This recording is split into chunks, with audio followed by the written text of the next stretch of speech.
And here we are! Welcome you guys to the first game of the next series of the stream, Capoch versus Vortex. This is going to be for the round of 16. This is actually day 1. Why does it say day 3? This is day 1. This is Winter Series 3, though, in any case. And yeah, this is brought to you once again by Elite Gaming Channel, an organization bringing a high-level competitive Age of Empires 4 tournaments to the masses. And they have been kind enough to make the Winter Series open streaming as well, open casting, so that we can cover these even if we are not in the official cast. By the way, if you like me to play or to cast rather in the official cast, let me know and say something in the comments. Maybe I can show that to the organization and say, hey, you see, there's one person over here who wants me to be casting in the official channel as well. But anyway, they do have the core over there though, so it's fine. Regardless, Capoch is gonna be playing over here with French, and it's going to be Mongols for Vortex. That means for French, Capoch is gonna be getting a bunch of bonuses from cheaper villagers and scouts, increasingly so depending on the age.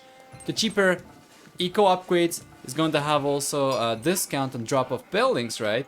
And then on top of that, we have extra melee attack for free on the units, or it's not going to be really extra, it's the upgrades for melee attack that are going to be coming in for free for him. And then besides that, we have some bonuses for trades from, you know, the traders being able to select which resource they're going to be bringing back from trading, all the way from extra resources from trade ships, although that's not going to be relevant on this map, of course. And yeah, overall it's going to be pretty good for the French. If we take a look at Vortex's civilization, on the other hand, Vortex with Mongols gonna be able to... Wow! He's got a barracks already, he's going for Spearmen, nice. So with Mongols, he's going to get access to early horsemen. He's going to have the ability to pack buildings up and redeploy deploy them elsewhere. On top of that, we also have... Good job. Wow, Vortex is going for it right away! He's gonna try to get the outpost, the outpost rush coming. He's got 2 villages coming in here, the Spearmen as well. What will Capoch do about this? Well, he's gonna be the first one to go up to the fuel age, I'll tell you that much. That's about it. Especially if he does not have access to gold over here, what is he going to do in terms of, like, Royal Knight production, right? Where does he have any other golds? The other gold's going to be up north over here, very, very far away. So yeah, I wasn't even done talking about Mongols, but they're gonna be getting free resources from setting buildings on fire.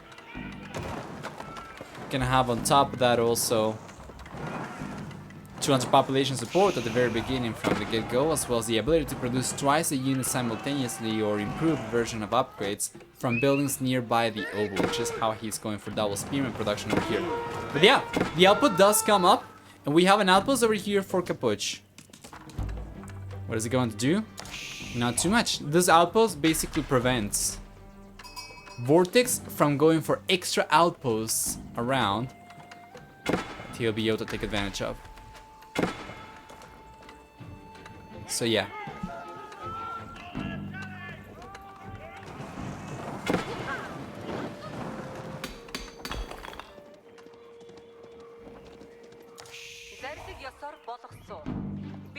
There we go. What's going on with the tree over here? But stop. Thank you.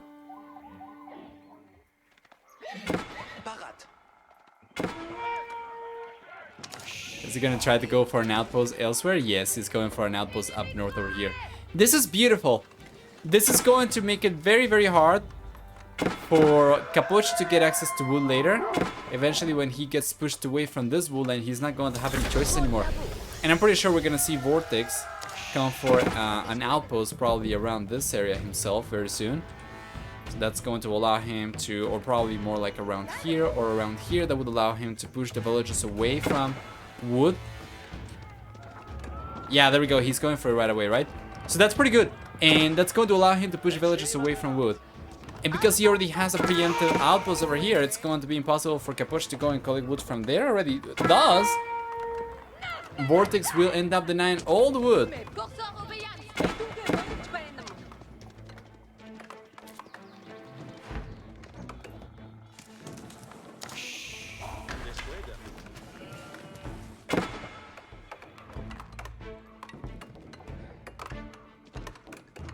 There you go. Outpost is coming up. What is Capuch's reaction going to be over here? Oh god, the outpost actually does not have enough range. No, he just doesn't have anything garrisoned. Yeah, for a moment over there I was like, no way, right? He knows what the range is going to be like when he places the building in the first place, so yeah. There we go. Village is here for Vortex right now, catching back up to Capuch. Capuch's been trying to defend himself with archers. We have arrow slits coming up though for Vortex's outpost. Does he have arrow slits on this one? He's got arrow slits coming up on this one as well. Alright. Is he going to go for it over here as well? He's going for it! Yeah. And he's got it! He's got arrow slits. That's beautiful. So, now he can start attacking. And he does end up pushing the villagers away from wood. What is that going to leave for Capuch in terms of access to wood? Not much, because once again, the only other woodland he's got on the right hand side is going to be already defended over here, or it's going to be getting denied by Vortex's arrow slits outpost as well.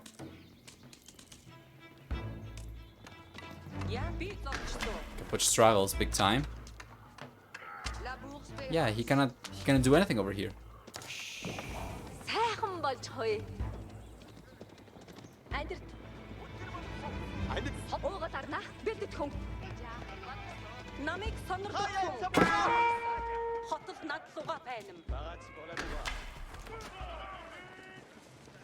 Let's see.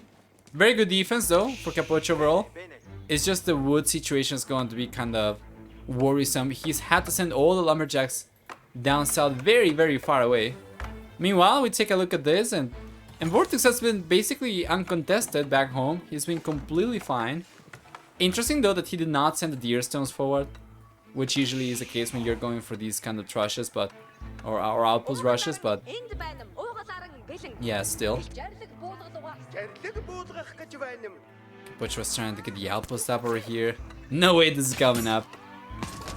Well play, Vortex should be able to deny this one. And he's looking strong, not gonna lie guys. Vortex knew that Capuch had to go elsewhere to collect wood, so he was already on the hunt. With a can over here, now he knows about this, and basically this is kind of GG already. But take a look at the score, it's so much higher for Vortex. Of course the players cannot see that. But what is Capuch really going to do over here? Try to chase the can away with villagers? Try to bring his archers? Where are the archers? From Capuch. Yeah, he's trying to chase the can away, right? But he's already lost a villager. He was almost losing another one because of the mobility over here. Can is very unlikely to be getting caught up by the archers, so just going to keep on roaming around. And if he can keep these archers on the move, chasing the can all the time, then Capuch could potentially, or sorry, Vortex could potentially go and even try to place another outpost probably around this area, right? And end up denying all of this as well.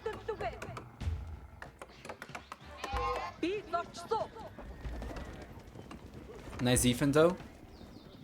Unfortunately, this outpost is only going to be providing defense for the gold. If he wanted to go for wood over here, because the stealth forest very scarce, or very scarce rather, wood generation, he wouldn't really be able to collect too much from there anyway. Meanwhile, Vortex on the other hand, he's got spearmen still around, he's got a very strong economy, should be able to go out to the castle age significantly faster compared to Capuch. See a blacksmith coming up actually. But yeah, he should be on his way up to the castle age very soon. Which is going to make it so hard for Capuch to keep on holding, right? Because once we get access to lancers, or maybe if he makes a switch to Mangodai or something. Castle Age is going to open up a world of possibilities for Vortex. The Capuch is not really going to be quite prepared to fight against. And it doesn't seem like Capuch is going to be able to go out to the Castle Age at a comparable time compared to Vortex.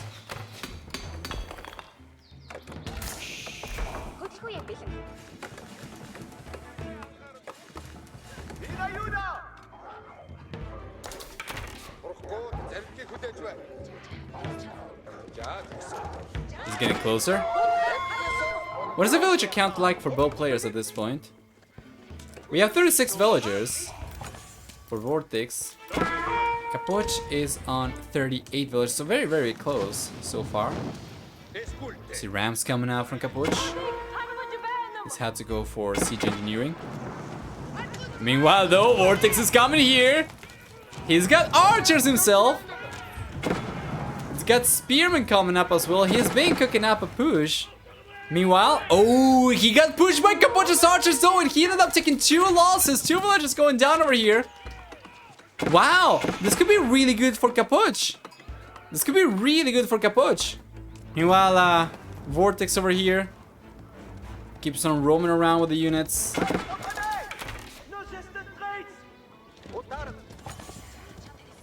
Steel arrow completed right now as well. Oh boy.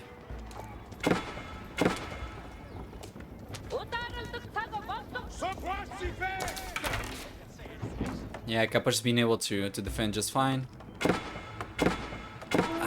With economy still though, it's not the best. Notice how long, how far these villagers are gonna have to walk just to drop the resource in. It's going to be about 50% efficiency for those units over there. Compared to Vortex on the other hand is, of course, much better for the red player over here. By the way, we do have extra stables coming out for Vortex, so it seems like he's gonna be thinking of going for either Lancers. Yeah, he's going for Lancers, right? Because he's got the step readout coming out right now, so he's gonna be in the Castle Age very soon. Capuch, on the other hand, does not have the resources to go out to the Castle Age. So yeah, let's see about this. Vortex is trying to get the ram down. Gonna do it, so it seems like Capuch is finally gonna be able to regain access to gold over here. Well played. And hopefully, if he can protect the ram, he might be able to regain control of the wood line over here. But is it going to be too late? Vortex is already on the Castle Age. He is already on multiple stables. And if we take a look at this point of view, his production is going to be a full Lancers. Yeah. Send the step readout to the gold. Good job. Gotta be careful. Let's bring the Gur back. And yeah, Lancers are coming out. Once again, he does have to be careful. He cannot redeploy over here though. Yeah, very good job from Capuch. Well played. In the end, it seems like the blue player is going to be able to secure this wood once again. He does have to bring the villagers back though. He's taking the stealth forest. But this is not going to last for too long, of course. And he's already cleaned this up, so he's been able to stabilize overall fairly well. Still basically stuck in the field age. If we take a look at Capuch's point of view, he does not have a second landmark or a third landmark coming up. Instead, it's just going to be full spearman production because he's expecting the Lancers to show up. And where are the Lancers? Well, it's a really good question.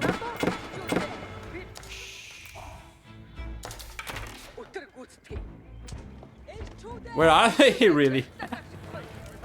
Oh boy, I do not see the Lancers. What?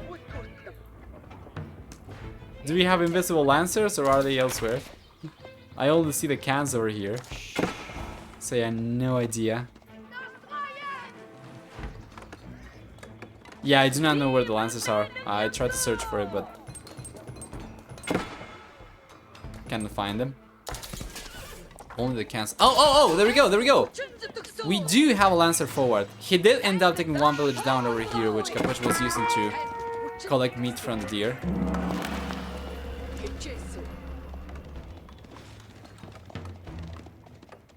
Seems like Vortex's economy is still looking so much stronger compared to Capuch. What does village count like over here? 49 villages for Vortex. Capuch is on 42 villagers. Damn. Red player looking so strong over here, and of course, with all these Lancers coming up by the minute, it's going to be in an even better spot.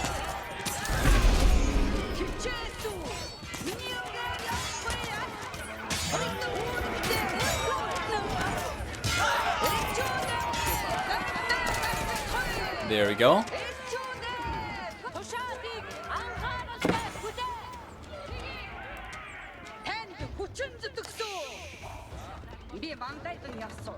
Good job.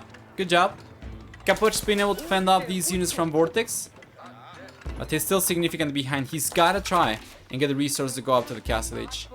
He's got barely enough villagers to keep going as is. So he's gotta try and keep on producing villagers. Try to keep on working his economy so he can eventually go up to the Castle Age.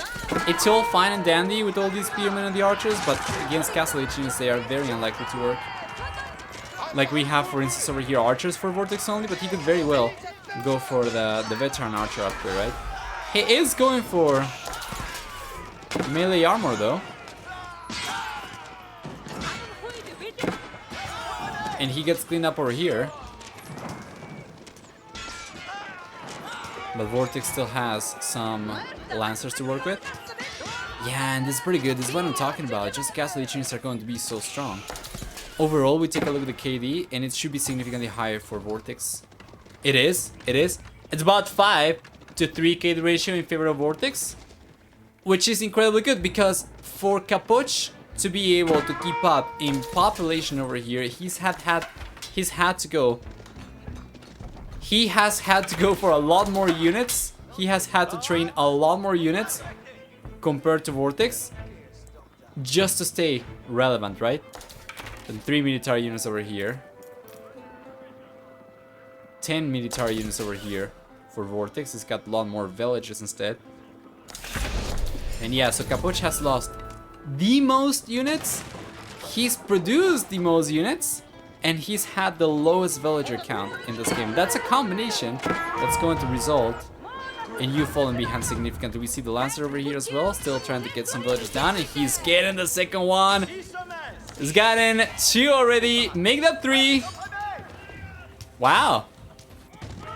Just the value the Vortex is getting from these units individually is pretty good. So much better compared to anything that Capuch's got going for him at this point so far. So yeah, good job.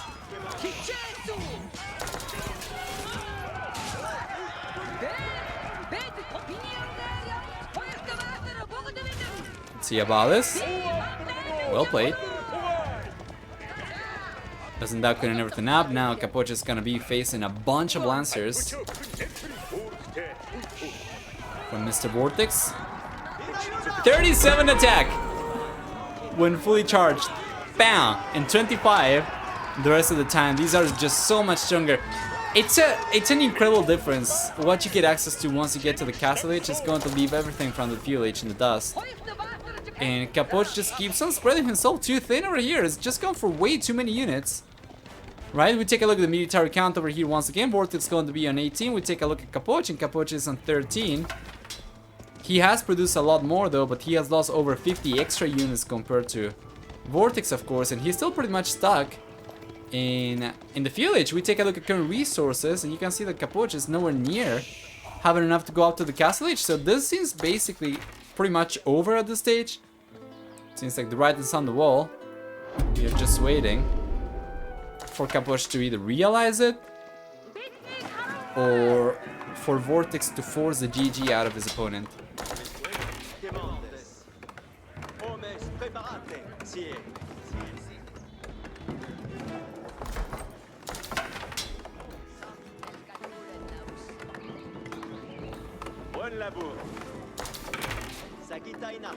Let's see.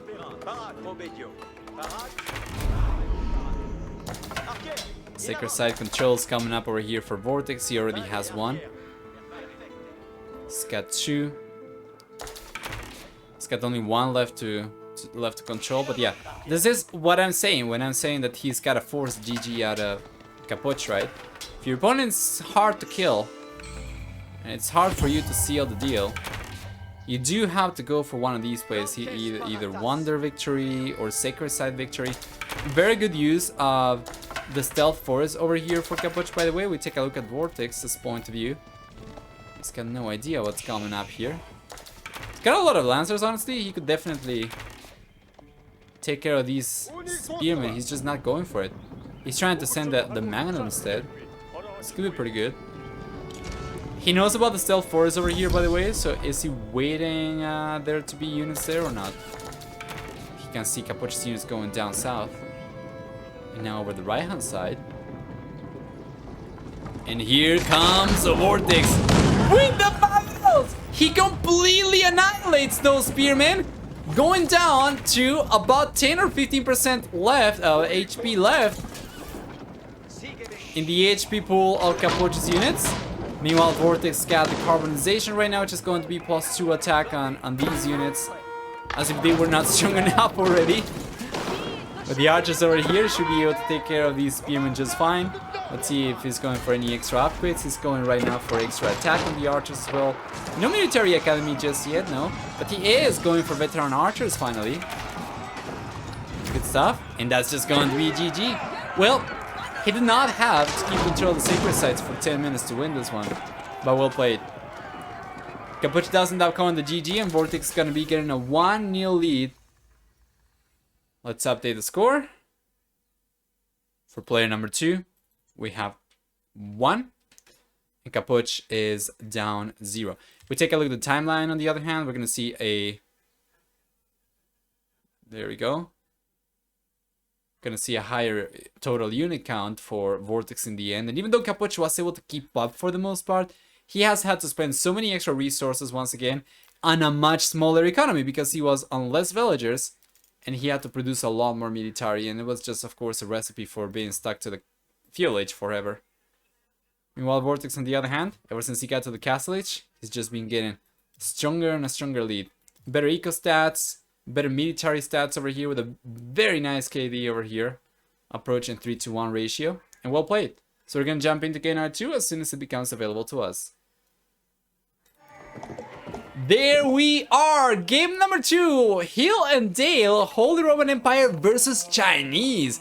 For Capuch and Vortex, now we'll see how this one goes. Last time around, we saw Holy Roman Empire for both Vortex and Vodka in the previous set, where Vodka, interestingly enough, despite falling behind in Relic Collection, was still able to take the game. Now, Vortex is not going for Holy Roman Empire anymore. It's gonna be going for Chinese. So what do we get for these civilizations? Starting with Capuch, we're gonna have first off, with the Holy Roman Empire, of course, access to prelates, which are going to inspire units, are going to inspire villagers to work faster.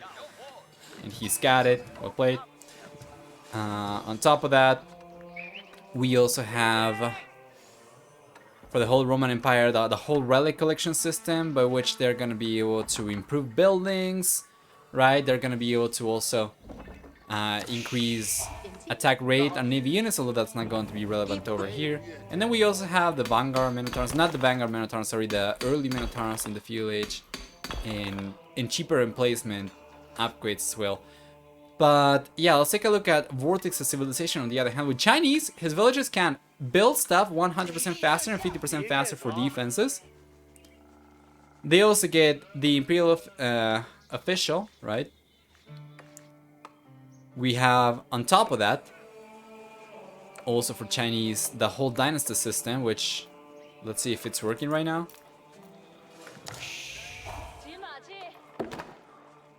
It is working, yeah. So we are in the Tang Dynasty. Oh no, it's not working. Well, but we are in the Tang Dynasty, which is just going to give your scout 30% extra line of sight. Besides Dynasty system, we also get free chemistry upon reaching the Imperial Age for Chinese, right? And yeah, 20% faster working docks as well, which is, that's not going to be relevant over here. So both civilizations are going to have a water bonus of sorts that's going to be relevant over here. Anyway, Chinese are one of the civilizations that I like seeing the most because of the dynasty system. They're just so versatile, so open. They have access to so much stuff. They have In the Tang, in the Song Dynasty, they got the Zhuge Nu, you know. In the Yuan Dynasty, they got the Fire Lancers. And in the Ming Dynasty, they have the Grenadier, plus all the extra buildings and stuff. It's actually very interesting. Now, it's going to be, of course, kind of pricey for you to get to take advantage of all these things, obviously. Okay. We disconnected over there for a moment. Sorry about that, but we should be back right now. Hopefully you did not get any error messages or anything, or you did not even have to refresh the page. If it's just coming back up for you again on its own, please let me know. If you are getting a little bit of buffering, also do let me know, because I want to know. But in any case, what I was saying is, Holy Roman Empire over here, what they're going to do is basically they're going to just try to fast aim, they're going to try to play for relics. While Chinese, on the other hand, they're going to try to play for the dynasty system over here. Especially get into the Yuan dynasty system, it's already going to be so strong for them because of access to the Fire Lances, which are so good. But it is kind of rough. It's kind of tricky. Get in there, especially against Holy Roman Empire. You're probably going to end up falling behind quite a bit before you get access to the unit. We take a look at Capuch right now, and he's got the Actual Chapel coming up. He should be able to get this one up very soon. He's got the Prelate already at hand, so he's gonna be able to garrison this. And he's got it placed in a beautiful spot, by the way. Notice that he's got all the shepherds covered by the Actual Chapel. He's got also all the lumberjacks covered over here, right? He's going to garrison the Prelate. Good job. And then he's got also these gold miners covered too. So that's already pretty good. And we take a look at Vortex on the other hand, and Vortex getting the Imperial Palace up. Imperial Academy, sorry. Up. Imperial Palace is going to be for the Castle Age. He's got the Imperial Academy over here, which is going to just generate twice as much gold from nearby buildings. Twice as much tax gold. So, yeah. Is he gonna play? He's got the resources to go for Barbican of the Sun, or he's going to have very soon, so he could potentially just go for the Song Dynasty for sure, but he's got a stable coming up, so he's gonna try to get some map presence. He's gonna try to get some military presence around the map, rather.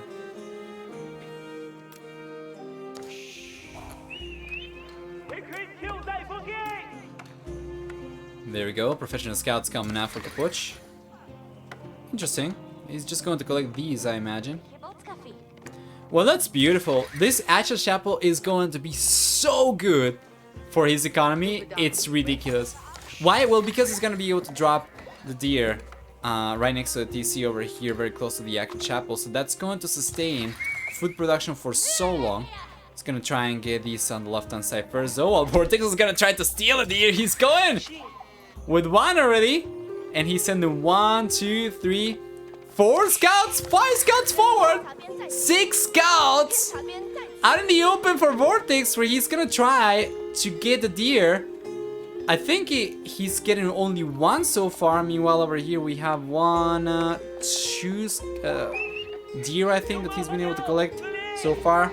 3 deer that he's been able to collect. No, only 2 actually. So it's been 1 for Vortex, 2 for Capuch. Now Vortex is gonna be collecting 2 more over here, so that's going to be 3 for him. Capuch is coming up right now, and it's going to be a final deer distribution on the left-hand side deer of 4 to 3 in favor of Vortex. Once again, I don't think it really matters, honestly. I think with the 3 that Capuch is collecting over here, plus all the ones that he's got over here, he should definitely be able to sustain food income around the Actual Chapel, right? Up until he eventually moves on to the Castle Age at the very least, and potentially even to the Imperial Age, we're gonna see. As for the rest of the deer patches, Vortex got these ones on the back that he's collecting from, and he's got this one on the left-hand side that he's gonna collect from as well, so it doesn't seem like Capuch is interested in contesting these extra deer whatsoever. Well, he's got 1 scout. Okay, he is sending some. Alright, he will try to collect these. Where are the scouts from Vortex? He's bringing 2. It seems like he's gonna be able to collect 2 over here before Capoch is able to make it there with the scouts himself. So yeah, Capoch is gonna be collecting only 2 from here. That means we have a delta of 2 with Vortex coming out on top over here for deer distribution so far, because he's been able to steal 2 additional deer from Capoch's original deer patches. Then Capoch's been able to collect from Vortex's deer patches. So yeah, that's for stolen deer though. Overall deer count is going to be 4 higher for Vortex at the end of the day. So yeah, Capoch seems to me like he's gonna try to steal the deer. He's going for it. Are we going to see the Barbican of the Sun? There's a second DC coming up for Vortex instead. Well, this is not Abbasid, so... Okay, there we go. Barbican of the Sun is coming up forward in front of the Palisade Gate. I like this because it's going to be good for defense. That's exactly what you want to go for the building for. But yeah, going for the second DC without the Abbasid over here means that Vortex is going to struggle, of course, to keep villager production. Meanwhile, Capoch on the other hand, if he does end up going up to the Castle Age, which he should be able to go up to the Castle Age very soon, right? He's already on the way, as a matter of fact, and he's got the Regnis Cathedral. He'll be the first one going for relics. If he does end up collecting 3 relics over here, that's going to be so good, right? And Capoch is here already. Meanwhile, Vortex, he was trying to wall this up, but the village is so far away. Wow, is Capoch going to collect this one? Yes, he's going for it. I thought he might just try to go for this one further away instead, for the farther one, and he's going to go for both. So anyway, he should be able to collect both those relics on the left hand side, and then on the right hand side he is trying to get this one down, but the scouts are not going to be anywhere near as effective against units, although Capoch is taking a lot of damage over here. Wow, well played! Vortex getting a beautiful surround over there, prevents the prelate from... There we go. From moving, and does end up chunking it down. Still though, we should see that prelate collect the... Or another prelate, sorry, collecting this one, because Vortex is just not gonna be able to keep on denying this forever. So that's the first relic over here from Capoch. He is trying to collect this one, and he should be able to, by the way. There we go, he's got it. And then it's going to be the right hand side where he's gonna try and collect the third one finally. Meanwhile, the fourth one over here is going to get walled up by the looks of things.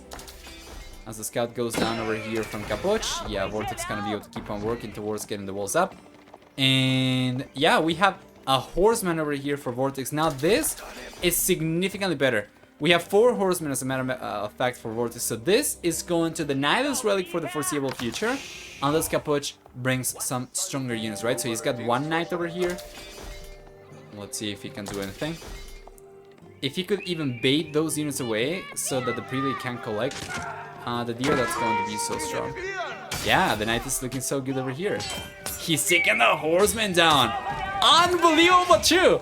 Vortex gets pushed away. He's got to be careful though, because he knows Capoch is trying to bait the units away to collect the relics. So what Vortex got to do is he needs to try and keep these units alive and around this area for as long as possible, and he's gotta try to micro around the Lancer, or the Knight rather, to keep on denying that relic. But he's going away, which means that Capoch is going to have free access to the relic right now, and Vortex is not doing much of anything to prevent that from happening. So Capoch is looking good, guys. It seems like he's going to end up collecting the third relic with 2 already inside the Regnis Cathedral. That's going to allow him to get away with fast imping over here. To be fair though, it was not quite as fast as it could have been, I will admit. He does have Men-at-Arms coming out right now though. He's going to try to put pressure up. So it's not going to try to play for fast imp. Instead, he's going to try to play for full Man-at-Arms raid. You know, the funny thing about the Holy Roman Empire is that this strategy would be so much better off with the Burgrave Palace, but because the Regnis Cathedral is the thing that actually gives you the economy to go for this kind of spam, it would actually not be possible to execute quite as smoothly. So here he comes. He's got the Ram coming in. Vortex is bringing the horsemen back, and the Men-at-Arms will clean these units up for sure.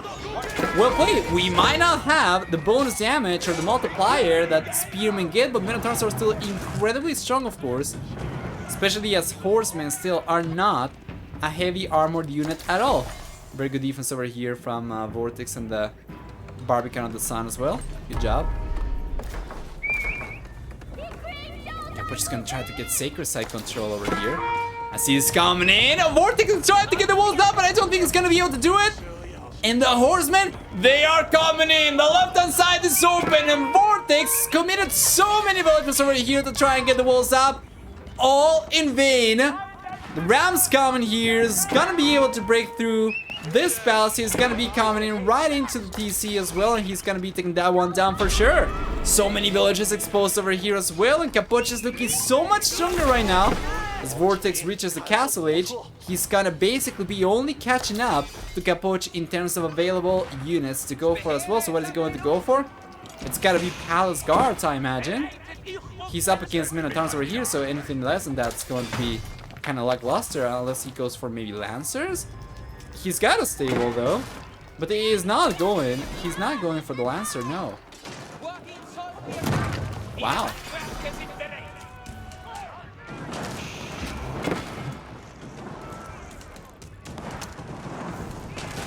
Here he comes. He's managed to breach through, so now he's got 2 rounds to go after that DC because this DC, and let me see, I kind of really... Well, it doesn't matter. I was going to say because this DC is not the starting one, it's going to be significantly weaker, right? So we had 3 rounds over here. And he's got the 4th round coming up, so Capuch is playing a great game against Vortex. Was trying to play for the long game over here and ended up getting unexpectedly pushed by Capuch in the Castle Age with full Minotaurs over here and Rams. And it's working out really well for Capuch so far. It's been so good for the blue player.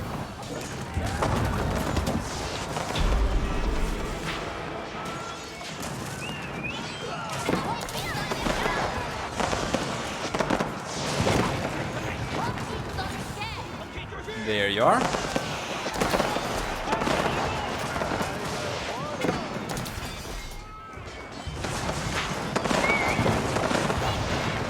Well played.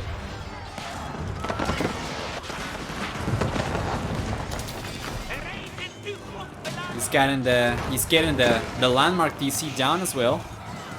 Right? Yeah, and that's just going to be GG. Capuch played this one incredibly well. He played this one incredibly well. Took a little bit too long to get to the 3 relics and the Regnitz inside the Regnitz Cathedral, but he was still able to pull out a win over here by going for full military pressure as opposed to playing for fast imp, given that the fast imp build was not quite as smooth as it could have been. So well played. Vortex does end up getting ahead in villager count over here in the end. It does not matter. Capuch ended up taking all those villagers down eventually as well. And for military count, it was not even close. After Capuch got to the Castle Age, the plan was quite clear over here. He started going for the Minotaurs very early into it. So well played. Let's go back then, and we're going to be waiting for game number 3. Finally, let's take a look at military over here, though before actually hopping back out. We have a close to 5-to-1 KD ratio for Capuch, and good job. It is going to be French versus Mongols.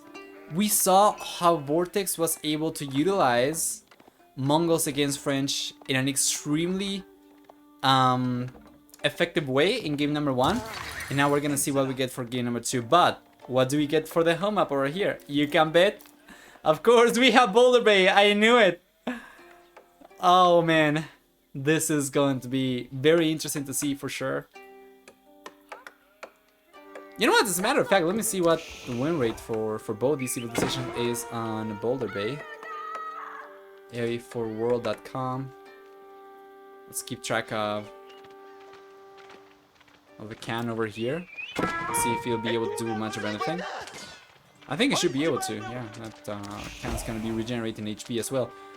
So, for Mongols, on Boulder Bay, they have a win rate of 52.8%. And for French, on the other hand, on Boulder Bay, we have a win rate of 52.8% as well, the same as Mongols. Interesting. Capuch is playing Mongols, and Vortex is playing... He's playing the French. So it's really interesting. Of course, for Vortex, that means that with French, it's gonna be getting access to Hulk right? Which is so good.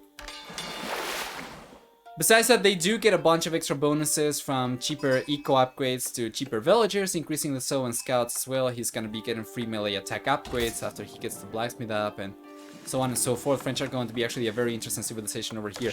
There's also the fact that they also collect 20% extra resources from trade ships, right? So because he's got a very, very strong water game over here, if he doesn't win water, that's potentially something that he could go for. That would be a little bit safer than trading on land, right? Which could still potentially be contested. So yeah, the same at the final match, the same but inverted, right? The same that we had in game number 1, yeah.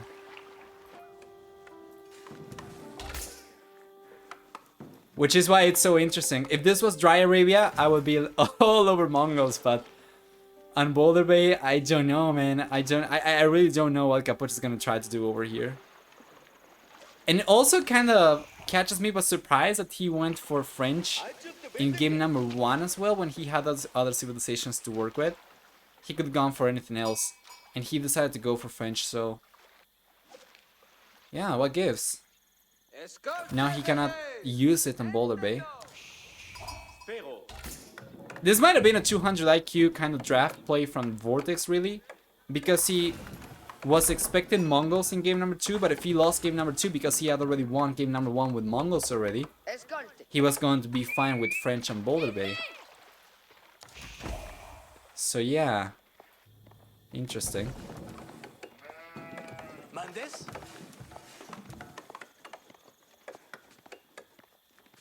Let's see who's gonna be the first one to go up to the fuel H. I imagine it's probably going to be Vortex. Capuch's got better economy right now though. Let's take a look. What do we have for economy so far? So Capuch's got 22 eco units, Vortex got 20 eco units, so Capuch's actually looking a little bit stronger. Well, if he's going up to the fuel H faster, I guess depending on how much faster he is to the fuel H, he could potentially try to contest water over here with Mongols. We'll see. You know what I would love to see? Mongols, they get 50% extra HP and 15% faster moving transport ships. If he took one of those and he used it as a meat shield against the Hulks, maybe he could use it in conjunction with some of the other Navy units. I don't know, I have never seen that, but it kind of reminds me a little bit of Japanese in Age of Empires 2, where they usually use their fishing ships as tanking units when fighting on water, right? Because they are so strong. Anyway, or Saracens with transport ships as well in Age of Empires 2. That's going to be, I guess, a possibility for Mongols over here. But anyway, Vortex should be on his way to the fuel H already. He's gonna go for Chamber of Commerce, actually. No, School of Cavalry, my bad. He's going for the School of Cavalry, which is going to make the stables work 20% faster, and it's going to behave as a stable itself. So he can start producing from this one to go for Royal Knights right away. This is really interesting. Usually, on Boulder Bay, you would see Chamber of Commerce a lot more often, but that is not the case over here.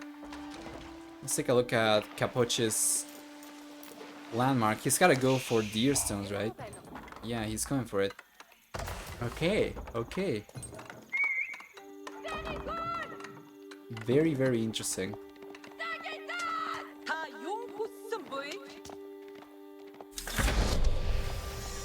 And the new age begins. Village is here for Capuch a little bit sooner compared to Vortex. And what do we have for production for him? He's going right away into light junk. Once again, not going to be anywhere near as strong as standard junks, which French are going to get access to right away. But if he does manage to get the numbers up, taking advantage of the head start to the fuel H, he might be able to get something done. Now, I would have liked to see a third dog, but there's only so much that Capuch is going to be able to afford given his current economy, right? Anyway, still Dark Age for Vortex. It's only going to be getting to the fuel H in a moment. There we go. And now we should see Hulks coming out from Vortex. Is he going to try and prioritize numbers over here, or is he going to go for additional sales as well? So far, yeah. He's yeah, going only for the one Hulk, which is strong. Holy man, even the outpost over here is going to be so strong against the light junk. It's not even close. I do like this from Capuch though. Just try to be annoying over here. Probably try to get a villager or two from Vortex down ASAP. Yeah. Any upgrades coming up for Vortex? No. No additional sales. No nothing. Meanwhile, we do have additional sales coming out for Capuch. Alright. Vortex being able to keep the fishing ships working for the most part. He's not taking a single loss himself.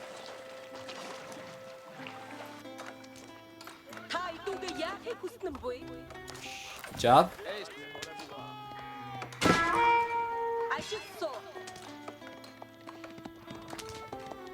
Here we are.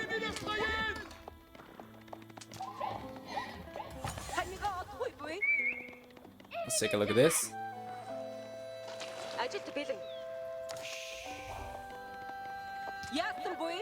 Perfect.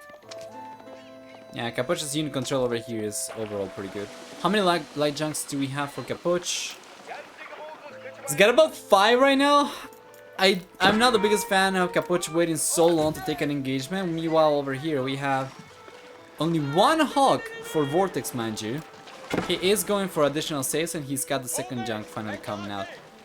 So why am I saying this about Capuch? Because the longer he gives Vortex to mass units up, the smaller of a lead these extra light junks are going to represent in terms of numbers, proportionally speaking. So if he gives Vortex plenty of time to go for more junks, right? Number lead is not going to represent quite a lead, quite the same lead for Capuch anymore. So yeah. Here he comes. Now this is what I want to see. Take the engagement before Vortex gets 2 more junks. He's got 8 to work with. Capuch's got 8 light junks to fight against 2 junks from Vortex, but he's not going for it just yet. Does he not feel quite as confident? Wow. He does have a very strong economy though. It seems to me like he's just trying to capitalize on numbers over here to prevent Vortex from getting damage done on Capuch's water economy, more so than suppressing Vortex's water economy. Why so? Well, because the Capuch manages to go up to the Castle Age, right? He's gonna have much stronger navy to work with, and the numbers are going to be a lot more relevant once again. So yeah, he's got a bail, man. These light junks are going to get absolutely shredded. He's got to play defensive over here, try and take advantage of the dog to keep the HP of the light junks quite high, right? And just try to go up to the Castle Age. He's got almost enough food. He's missing gold.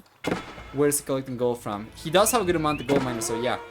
He needs to try and go up to the Castle Age ASAP. Ideally before he gets completely clapped over here by the junks from Vortex. So he can take advantage of Castle Age units. So let's see about this. Oh boy, it's taking a lot of damage, man. I'm not liking this for Capuch too much. Honestly, I don't know if he's gonna be able to do much over here. Take a look at that. The light junks are doing nothing. They are tickling the junks. It's going back. Yeah, just try to keep the numbers. But Vortex is already with 4 junks over here. Only Vortex is looking so strong, guys. Light junks coming out for him. Oh boy. He's trying for dear life. We know he is. But the numbers are just too high over here for Vortex, and the HP over here is just so high. And take a look at how Capuch's units are going down. He might be the first one to be able to go up to the Castle Age though. But it's going to come at a huge cost. It's going to come at a cost of losing full water presence. And notice how Vortex's unit control has been incredible. He's got 10 HP left on this junk and he's been able to keep it up. He's going to bring it back close to the dock as well, and it's going to reset the HP back up. So that's going to leave him on 6 junks versus 4 light junks for Capuch. Oh man. Oh boy. Replay is finally on his way to the Castle Age though. He's going for the step readout. Take a look at Vortex on the other hand. He does not have the resources to go up quite yet, right? He's going for archer ranges instead. But yeah, Capuch is getting completely cleaned up over here. So we take a look at all the units over here. We have 8 fishing ships for Vortex, and he's got 42 villages, right? So that's going to be 50 eco units. Meanwhile, Capoch's got 39 eco units. 42 eco units actually. He does have some fishing ships left over here, but it's not going to be doing much of anything. So this is what I want to see. What is Capoch going to do once he gets to the castle age? So he's there right now. He's going for Gerd to try and collect deer. Is he going to go for Lancers against French? What is the plan? What does Capoch have queued up right now? He's going for Lancers, yeah? He's trying to take advantage of the Ovu to produce twice as fast, at the very least. Yeah.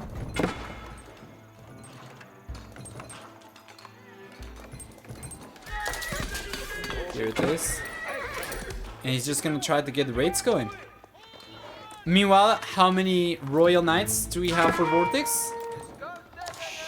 He's got 1 Royal Knight! You know what? This could potentially work for Capoch. Land defense is just not there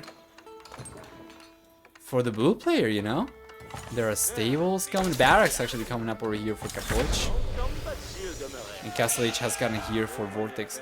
So, Capoch, man, he's gotta go for double Lancer. He's gotta go for full military over here. If he tries to play for economy, he's gonna be playing catch up only, as Vortex is already significantly ahead in eco units. So, the play, in my opinion, for Capoch over here is full military production. And this, I love to see. This is exactly what we need. This is such an AoE 2 kind of push, by the way, as well. With the 4 barracks over here, probably just missing the siege workshop, but regardless. There we go. He's going for the... Oh, wow. So, yeah, he's going for a Nobu over there, which is going to make these ones work faster. I think so. He's not really going for... Oh, he's going to redeploy them nearby. I would like to see over here some stables coming out for Capoch as well, and just full military production. Vortex already knows about this, by the way. He saw the Ovu coming up. He did not know about the barracks earlier, so he doesn't know about the barracks over here from Capoch already. Stable! That's what I want to see! Full Lancer production! For Capoch, a few spearmen so that he can protect those against Royal Knights. Especially potentially veteran Royal Knights. Let's see if Vortex is getting the upgrade whatsoever. He's going for Arbaletier. That's going to be such a strong range unit to fight the spearmen off. So we see counter units coming up over here for both players. We'll see exactly who's going to be coming out on top though. The Arbaletier, they have the Pavisa mechanic by which they're going to be getting extra pierce armor. So going for archers over here wouldn't really work for Capoch. He kind of has to make the play for Lancers to fight against the Arbaletier, and then just Spearmen, right? And just try to keep this safe. Does he have any villagers left? Yeah, he still has these 2 villagers. One thing that I would love for Capoch to go for, by the way, would be to try and get some... some walls out from here, and here as well, so that he can completely protect his base. Although that wouldn't really protect him against potential transports, it's a start, right? There we go. The barracks is moving forward. Oh boy. Only the one stable though. And so far he's been able to really capitalize on the Lancers too much. Yeah, and Vortex is looking strong, guys. He's looking pretty good. Oh man, Capoch's push over here is not working. He's going for the 1 outpost. Try and push these units away. We have Minotaurs over here, but yeah, the Arbaletier, these are already so good. Now, notice just the amount of damage they get out against the Minotaurs is not even close, man. Capoch is unfortunately starting to fall apart at the seams a little bit. He does have some pressure going still, has the spearmen around. These are veteran spearmen as well, which are pretty good, but yeah, Vortex is looking still very strong himself.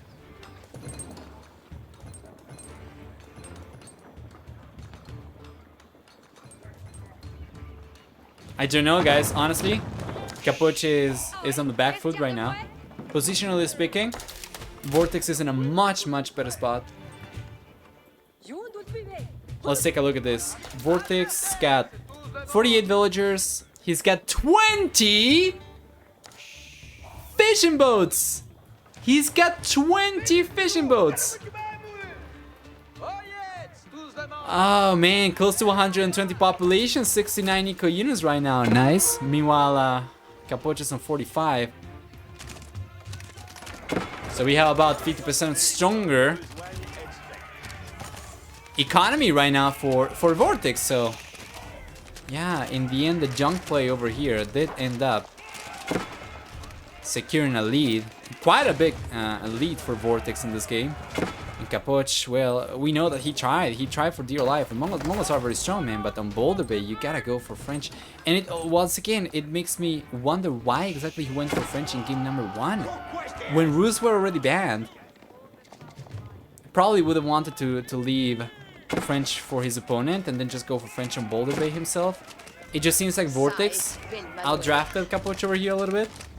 It seems like a 200 IQ play from Vortex at the very least. From what I can see anyway, Capuch may actually have a pretty good reason for picking the civilizations he has picked so far. But yeah, it's looking pretty good for Vortex. Capuch does have a lot of resources though. He might be the first one to go up to the Imperial Age, to be fair. But what is that going to give him? Right now he's struggling to even sustain a decent amount of military units. Now Vortex coming in with the Royal Knights over here. Are these veteran already? Yeah, these are veteran Royal Knights as well. These are so strong. Good job. Good job. Yeah. Bunch of villages going down for Capuch, and he's gonna be on his way to the Imperial Age. Imperial Age into what? It seems kind of like those classic imp into GG scenarios, to be fair. You gotta hand it to Capuch though, being able to even get to the resources.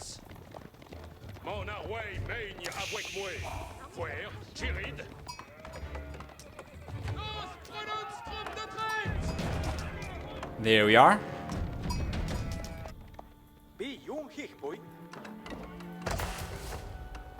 What stop is coming up? Beautiful. This one is going to act as an obu, right? And produce 240 stone per minute without a stone outcropping. So you do not need to build this on top of a quarry. He's not able to get this one up though, unfortunately. Well, getting this one up would mean catching up a little bit in economy, but I don't know if he even has it in him to get this one up. I think this is just game over. I think it's been game over, honestly, ever since Capuch got pushed away from here. This forward push from him was the only thing that I think could have brought the game back for him, but now that he doesn't have that going for him anymore. The Imperial Age landmark is not coming up. And then he's got basically no defenses, right? I mean, what does he have? He's got the cannon, he's got villagers. He's got no military presence whatsoever. He's got only outpost over here. And it's just not going to be enough. The Royal Knights are going to take these down. So we're played, guys. Vortex should be moving on to the round of 8 already, where we are going to continue casting his journey in this tournament. We're gonna see who he faces next, but yeah, we're gonna take a look at the brackets in just one moment to see what we have left. And GG, well played. Vortex 2, Capuch 1. Let's take a look at the achievements. We have for the timeline over here, villager count. This was so bad for Capuch after he got pushed away from water. This only villager count, by the way, does not really take into account fishing ships. If you take a look at military count over here, it only started getting better for Vortex from the Castle Age onwards. So if we see that the villager count was barely higher for Vortex up until the Castle Age, and then we go to total unit count, you'll see that Vortex up to the Castle Age, he was very close in population compared to Capuch. This does not seem correct, to be completely honest, though. Yeah, this does not seem correct, to be honest, because I think this might not be taken into account. fishing boats. I'm not 100% sure, but I might just be seeing it wrong. In any case, overall, Military looking so much stronger for Vortex, getting a much better KD in the end. We're going to have for Economy, on the other hand, as well, a much stronger Economy for Vortex. Collecting a lot of extra food and a lot of extra wood as well. Meanwhile, Technology was a little bit better for Capuch. It did not make too much of a difference, though, unfortunately. And let's go back and wait for the next series.